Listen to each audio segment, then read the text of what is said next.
to poison me through inhaled chemicals that would paralyze my brain within 3 months. This was the intent and the purpose of the whole operation. My team and I sought alternative routes as guided by the deployed security personnel, majority of whom are our supporters and opposed to what is going on. We have credible information that President Ruto has directed that my private security personnel be disarmed and be targeted for withdrawal of their licenses so that they can leave me vulnerable to allow room for goons to attack and possibly eliminate me. President William Ruto has expressed ungovernable anger that the state-sponsored goons are being overpowered by my private security personnel who are licensed gun holders. President Ruto is furious that the people of Kenya have not forgotten about the Kiambaa church massacre, where children and women were tortured in the 2007 and /8 post-election violence, and is unhappy that I keep on reminding the people of Kenya of the heinous act. I want to say that although Kenyans forgive each other, they cannot forget this, and there is nothing the president can do about it. The president was also utterly livid that I exposed his grabbing of 5-acre piece of land inside Gong Forest, where he intends to put a private hotel. About my statement on post-election violence, this was a precautionary statement and not incitement.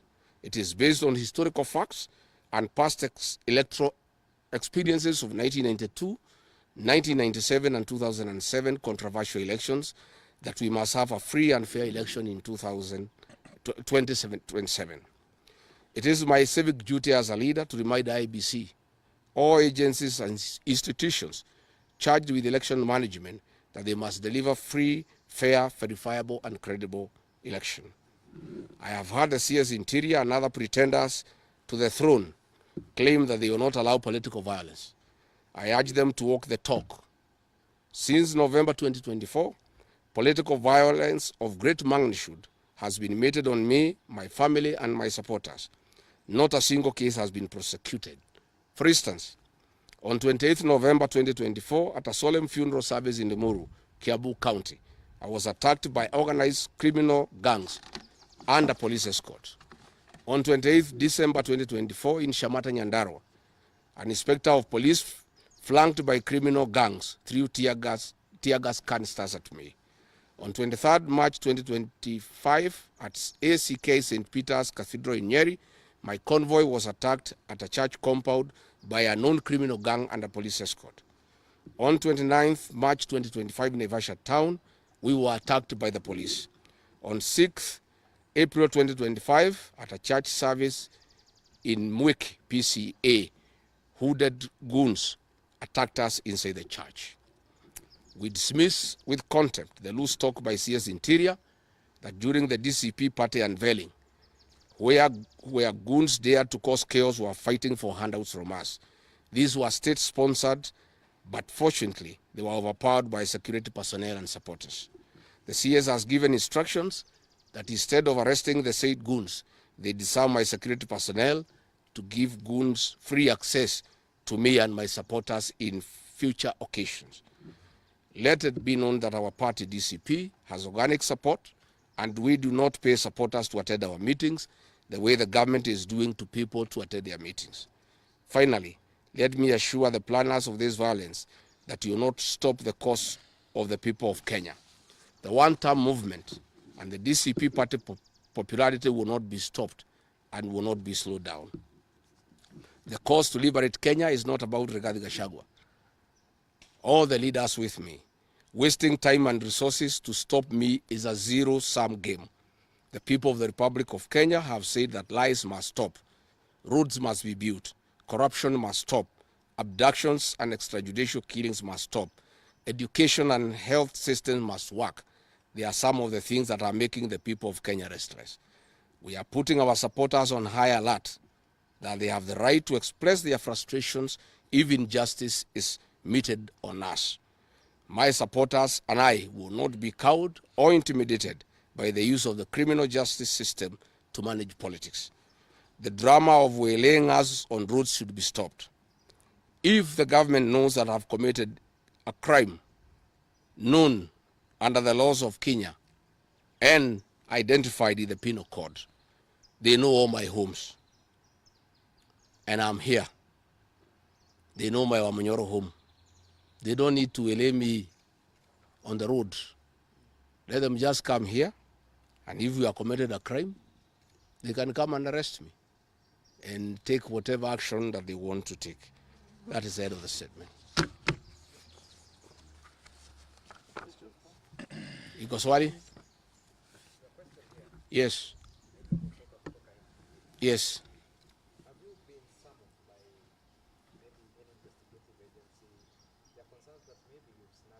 I have not been summoned by anybody, and I'm waiting if there is any summon.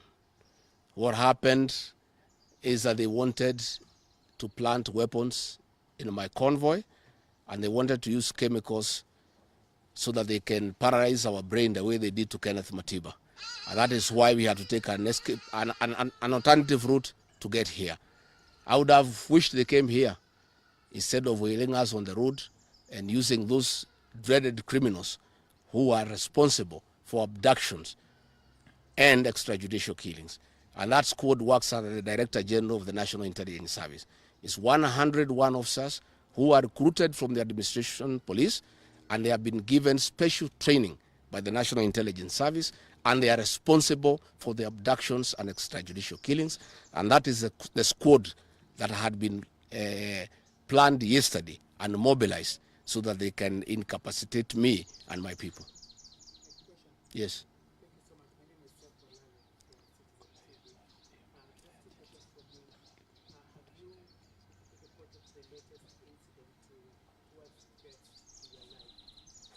Report to who? These are the same people who want to kill me. How do you report to the people who are planning to poison your mind so that the brain can be paralyzed and then you become a vegetable? I cannot report. And I wrote to the Inspector General of Police and the Director of Criminal Investigations. Instead of answering the issues I addressed, told me to report to the next police station. Yet all these things have happened under the cover of the police. So it is useless to go and report to the police. That is why I'm talking to the people of Kenya, so that if anything happens to me, President William Ruto must be held accountable. And I want to say, when they hounded me out of office, I pleaded with my supporters to stay calm and express their displeasure by singing. That is no longer going to be the case.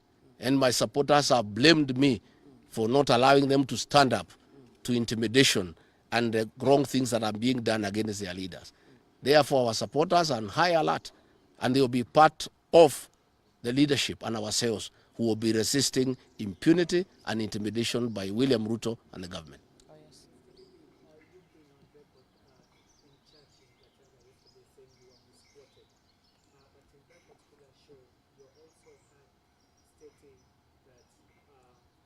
Should the elections be rigged in 2027, then it's going to be worse than how it was. I didn't say I was misquoted. I said the interpretation is wrong. People are not interpreting what I said correctly. Mine is a cautionary statement. And history is very important.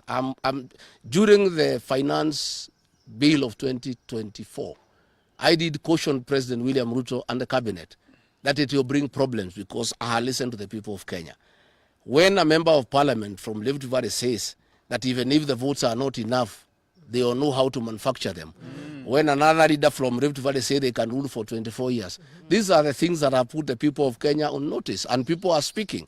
And as a responsible leader, I must caution IBC that the people of Kenya are saying, please don't try. And we are saying we must draw parallels from history. And all I was saying is that that has happened before in 2007, and it is possible it can happen now. And I was asking IBC to be patriotic enough to make sure they don't put the country into a crisis. That is all I did. I did not ask anybody to cause violence. I did not say people will fight each other. I just said, let's be careful. This has happened before, and it was bad.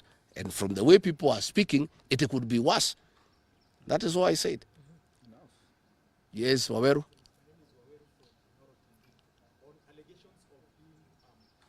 Could you or any members of your security detail be armed beyond what's No, I am a licensed firearm holder. I've been licensed as a firearm holder from 1995. Officers who helped me are licensed firearm holders within the provisions of the law. We don't carry any illegal weapons. In this country, civilians are allowed to have firearms. And since the government withdrew security around me, and there has been so many attacks against me, it was my responsibility to put up a team of civilian firearm holders to escort me around. And there's nothing that is illegal, and there's nothing that is wrong. Tumesikizana? Asanteni sana.